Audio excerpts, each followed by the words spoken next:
Hello everyone. Today I would like to discuss about 8 most common API attacks. Your API might already be under attack and you don't even know that. Every day, millions of API requests are being processed and attackers are constantly looking for weakness. In fact, over 2.9 million API attacks are being detected daily and that number is only growing. At the same time, we are building software faster than ever with AI. But speed comes at a cost. Many systems are being built without strong security foundation, and that create a dangerous situation because insecure API does not fail loudly, they fail silently. In this video, we'll break down 8 most common API attacks and how they happen and how you can prevent them. Let's start with one of the most common and dangerous API attack. Broken Object Level Authorization, or in short, BOLA. Let's watch this in action. First, hacker send a request and he get a response back. Now everything looks normal so far.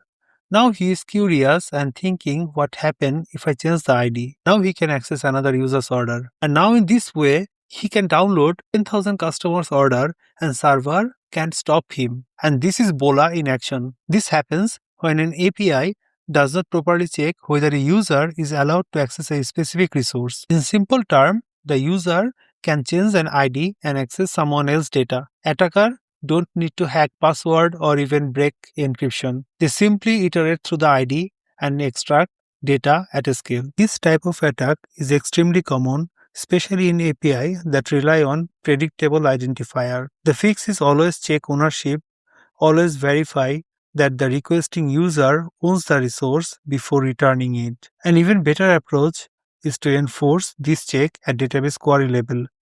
This ensures that even if someone tries to manipulate the ID, the query itself only returns data that belong to that authenticated user. Now, let's look at a very real and extremely common attack, credential stuffing. This is when attackers use large collection of stolen username and passwords from previous data breaches and try them automatically against your API logging endpoint. Here, let's say the bot has 10 million stolen password from previous data breaches. The bot start trying common and previously leaked password and successful after a certain number of attempts. This is because there is no rate limiting or protection. The server keeps accepting the request. At this point, the attacker is successfully logged in as Bob. No hacking tool, no exploit, just automated guessing using stolen credential. This attack works not because passwords are weak, but because system failed to detect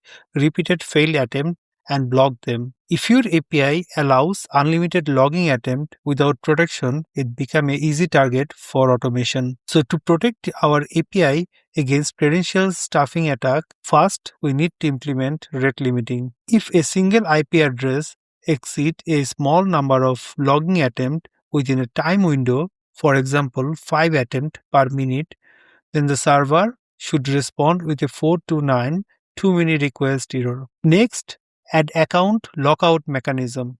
After a certain number of failed logging attempts, for example 10, the account should be temporarily locked. To regain access, user must verify their identity, such as through email confirmation. Then, multi-factor authentication. Even if an attacker managed to guess or obtain the correct password, they still cannot log in without a second factor, such as OTP or an authenticator app. The next common attack is excessive data exposure. Here, API returns more data than required and trusts the front end to hide sensitive field. Anyone with browser DevTool can see the entire response. This is also increase payload size unnecessarily. In this example, you will see that the developer returned full JPA entries directly from the controller instead of mapping it to a response DTO. This is faster to code but leak internal data structure. The fix is always use DTO that explicitly define which fields are exposed. Never return entities directly. Use JSON ignore as a safety net, but DTOs are always the primary defense. Review API responds regularly for unintended field exposure. The next common attack is rate limit abuse. Without proper rate limiting, a single attacker can send millions of requests per second, exhausting server memory, CPU, or database connection. This causes denial of service 503 for all users, not just the attacker. Even non-malicious client with bugs, for example infinite loop or buggy recursive method, can trigger this. Why this kind of attack is common? Because no rate limiting configured at any layer. Excessive operation, let's say database query, file generation, exposed without throttling. No distinction between normal and abusive traffic patterns. To fix this problem, you have to implement rate limiting at multiple levels. The easiest way is per user level, per IP level, or in global. You have to return 429 too many request error with a retry after header. But the best implementation would be at gateway level rather than in each services and at circuit breaker for downstream dependencies. The next common and most popular attack is SQL injection. When a user input is considered directly into SQL string, attacker can inject arbitrarily SQL command. Let's say drop table user, which terminate the original query and execute a restrictive command. Beyond deletion, attacker can extract all data, bypassing authentication or even execute OS command.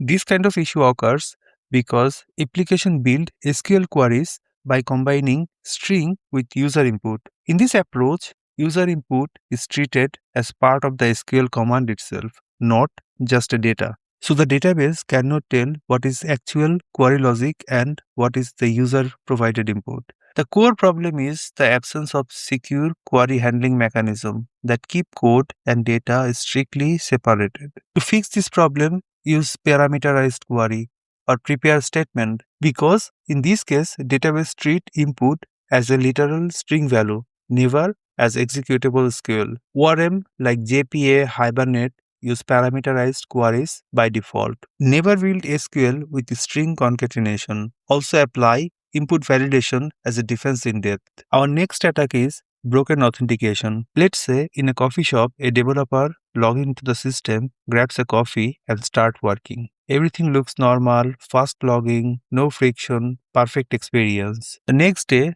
laptop gets stolen from the coffee shop somehow. Now, the attacker opens the browser, find the token in the local storage, and start sending the request. And now he can access everything. The main reason is JWTs are self-contained, so the server cannot revoke them.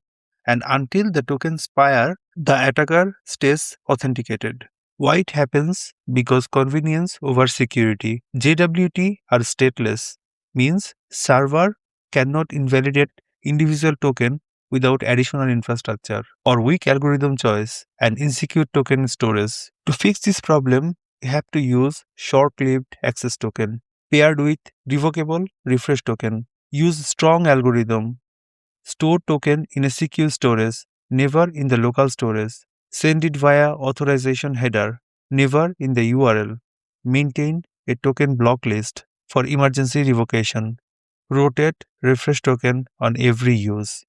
Another most common attack is SSRF, server-side request forgery, an API endpoint that allow user to submit URL to fetch a preview.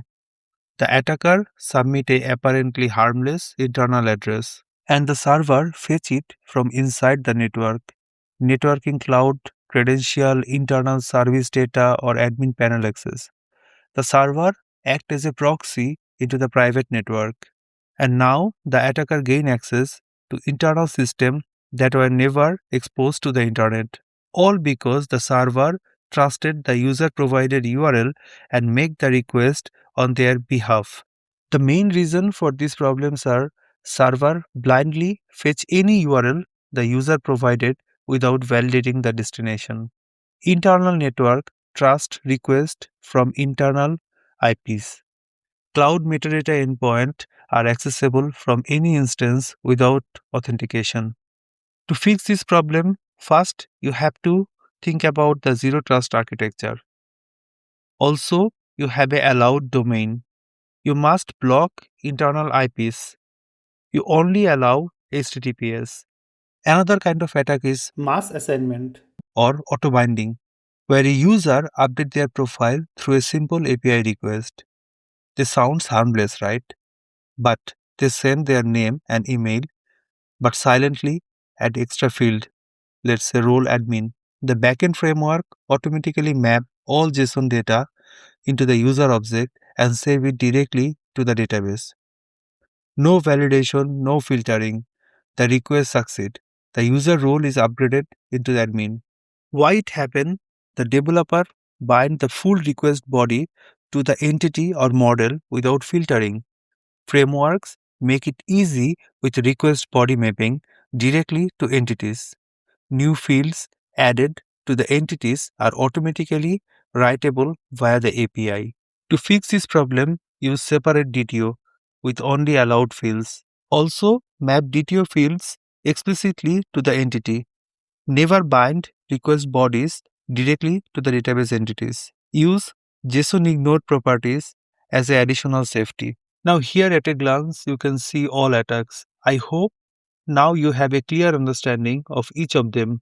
Now, let's start for some real challenges. The first challenge is your endpoint return invoice. Any logged in user can see any invoice by guessing the ID, which attack it is, and how you can fix it. The answer is BOLA. To fix this problem, you have to enforce object level authorization on the server. Also, scope queries to the authenticated user. You can also use authorization framework and never rely on unguessing ID. Our next challenge is what kind of attack is this and how you can fix it. The answer is SQL injection. User table get deleted. To fix this, use parameterized queries. The next challenge, what kind of attack is this and how you can fix it? You are right. Massive assignment. Server saves the role and salary from the request. To fix this, use separate DTO for input with only the allowed field. And that's all for today. Remember, never trust input, always validate. Security is not a feature, it's a requirement. Thanks, guys, and see you in the next video.